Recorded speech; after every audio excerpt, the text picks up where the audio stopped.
Bonjour à toutes et à tous, j'ai le plaisir de vous retrouver pour ce dialogue littéraire du mois d'octobre. Nous sommes aujourd'hui à la Maison du Théâtre où se jouera prochainement, les 16 et 17 octobre prochains, Murmure au fond des bois, joué par une compagnie professionnelle briochine, aka Entrepôt. Vous pouvez également découvrir l'ensemble de leur programme sur leur site internet ou en venant le chercher directement sur place.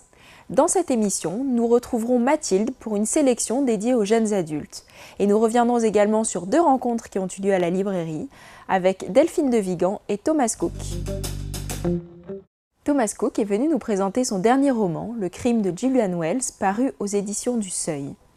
Lorsque le corps de Julian Wells est retrouvé dans une barque à la dérive sur l'étang de Montauk, dans les Hamptons, tous s'interrogent. Pourquoi l'auteur des romans True Crime, adulé et en pleine réussite, aurait-il mis fin à ses jours ? Philip Anders, ami de toujours et exécuteur testamentaire du défunt, décide de fouiller dans son passé.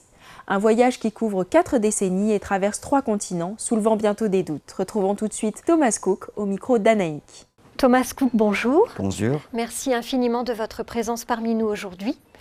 Vous êtes natif d'Alabama, dans le sud-est des États-Unis, mais vivez actuellement à New York. Vous êtes l'auteur d'une vingtaine de romans et le public français vous est fidèle depuis de nombreuses années. L'on pourrait citer Les Feuilles mortes, Mémoire assassine, Le dernier message de Sandrine Madison. Vous êtes venu aujourd'hui nous présenter votre tout nouveau roman qui est paru aux éditions du Seuil en septembre et qui s'intitule Le crime de Julian Wells. Pouvez-vous nous dévoiler quelques éléments de cette intrigue inédite? Yes, the story begins when a crime writer of sorts is found to have been a suicide.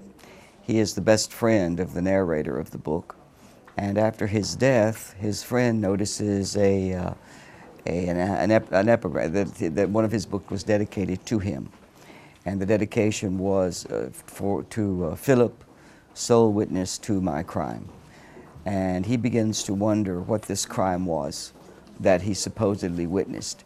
Now that Julian is dead, he will not be able to ask Julian. So he begins to try to look into Julian's past to try to find out what the nature of the crime was that he presumably saw. Pour quelles raisons avez-vous fait de Julian Wells un écrivain à l'œuvre très sombre qui plus est, puisqu'il enquêtait sur des meurtriers en série à travers le monde? Well, in a way, it may have sprung from the fact that I'm writing a travel book now, which will be published in England in 2 years, about the value of going to the darkest places on earth and taking your family to those places instead of Disneyland from time to time. And so, like Julian, I went to Moscou, I went to Oradour-sur-Glane, I went to South America, I went to Auschwitz, and all of these places began to inform the mind that Julian Wells has with regard to his own pursuit of darkness. Philippe et Julian partent pour un séjour en Argentine en pleine dictature. Ces 2 jeunes Américains d'un milieu privilégié sont-ils conscients de ce qui se joue pour la population dans ce pays? Quelles conséquences cela peut-il avoir sur eux? I think initially when they first go to Argentina, they are essentially unaware of what is going on in Argentina. And that becomes essential to the nature of what happens to the female character in the book, Marisol. They completely underestimate the danger which they are in, and which they put other people in, because they are essentially unaware of what is going on in Argentina and only become aware of it later. They're very much tourists. They don't see anything that isn't right in front of them. Vous évoquez dans votre livre le terrible sort réservé à la population d'Oradour-sur-Glane le 10 juin 1944. La Seconde Guerre mondiale est-elle inscrite dans votre histoire familiale? Yes, to some degree it did. My father was in the American Army during World War II. He actually was a part of the force that liberated Paris. And I have pictures of my father sitting in front of a pharmacy in Paris. And on the back of the picture, he wrote to my mother, "I am in Paris. This is what we call a drugstore." That's what he wrote on the back of the picture. But he's in his uniform and he was part of the liberation. I've always been drawn to World War II as a subject. The book that's coming out next year, La Vérité du Anaclan, is about World War II. My second novel was about World War II, so I think it's a very rich subject to write about still. Delphine de Vigan est venue pour la première fois à la librairie Dialogue nous présenter son dernier roman d'après une histoire vraie paru aux éditions Lattès. Dans ce roman, elle raconte l'histoire d'une amitié.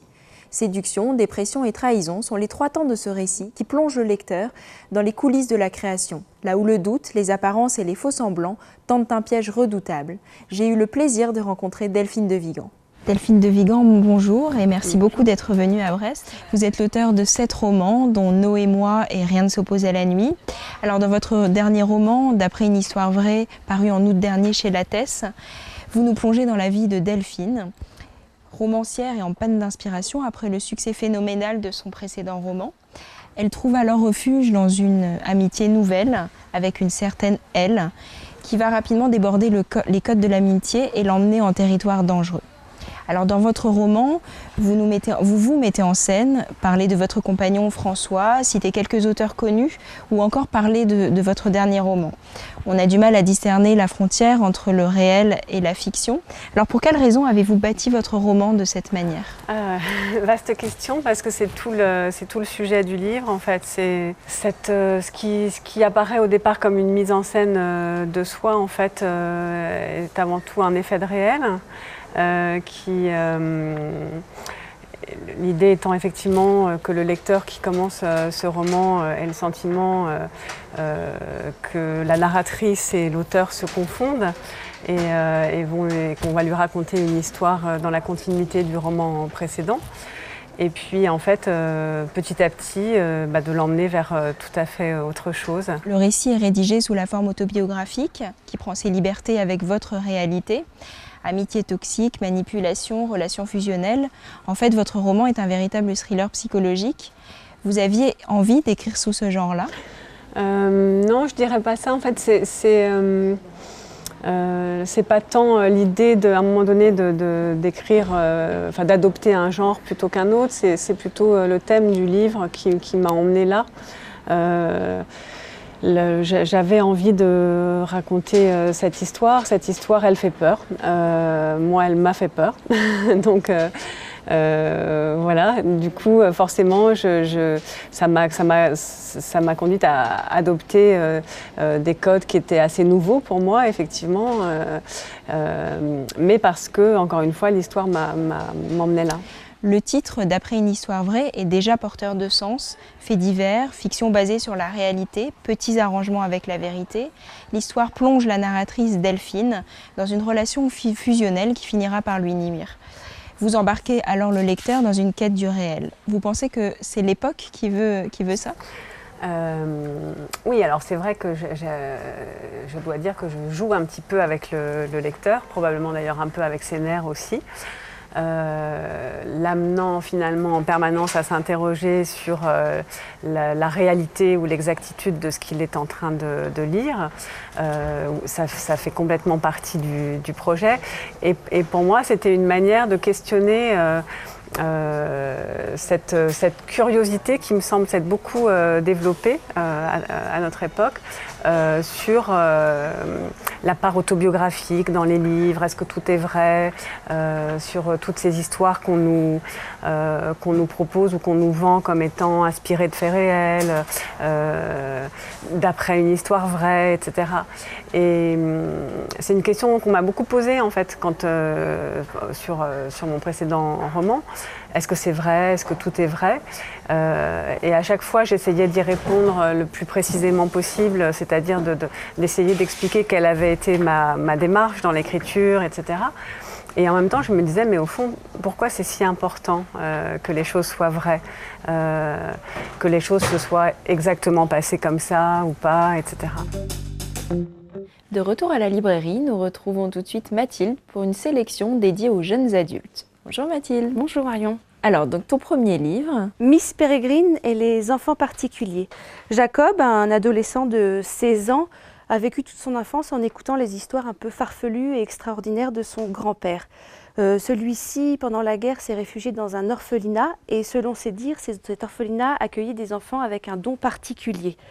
Jacob ne croyait pas réellement à ces histoires, sauf le jour où il voit son grand-père se faire tuer par une bête féroce. Pour essayer de comprendre, il convainc son père d'aller sur cette île à la découverte de cet orphelinat et à la recherche de Miss Peregrine, la responsable de ce lieu. C'est très intriguant, on est vraiment happé par cette histoire. Il faut savoir que Tim Burton a acheté les droits pour adapter au cinéma. Ton deuxième roman est un livre en poche adapté aussi au cinéma. Oui, Le Monde de Charlie de Stefan Chbosky, en livre de poche jeunesse. Alors c'est la vie de Charlie, un ado rêveur et solitaire.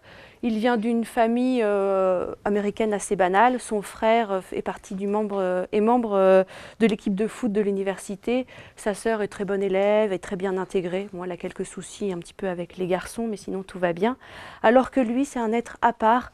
Il n'est pas du tout en raccord avec les jeunes de son âge. C'est pas du tout un teenage book où les héros sont populaires, des pom-pom girls ou des footballeurs. C'est plutôt des outsiders et des gens qui cherchent du bonheur, mais ils ont quand même quelques failles. C'est un roman très, très émouvant, très touchant. C'est comme une ode un peu à la vie, au bonheur. Et Charlie, en fait, c'est un peu son voyage initiatique dans l'adolescence à travers ses hauts et ses bas. Et ton troisième roman est un roman qui va être présenté au club de lecture ado. Oui, c'est Nous les menteurs de Lockhart chez Gallimard Jeunesse. Alors c'est l'histoire d'une famille, les Sinclair, une famille assez riche. Et tous les étés, ils se retrouvent sur l'île privée qui appartient aux grands-parents. La protagoniste, Cadence, est victime d'un accident. Elle en a des grosses séquelles où elle a des terribles maux de tête et elle ne se souvient plus du tout de ce qui s'est passé. On est vraiment très intrigués. L'intrigue est très bien ficelée. On suit avec Cadence, la protagoniste, pour rassembler tous ces morceaux du puzzle pour découvrir une vérité assez surprenante. Je n'en dis pas plus. Donc si vous êtes intéressé par ce livre, venez au club de lecture ado qui aura lieu le 7 novembre à 14 h. Je te remercie Mathilde. Et voilà, cette émission touche à sa fin. Je vous remercie de nous avoir suivis et je vous retrouve le mois prochain.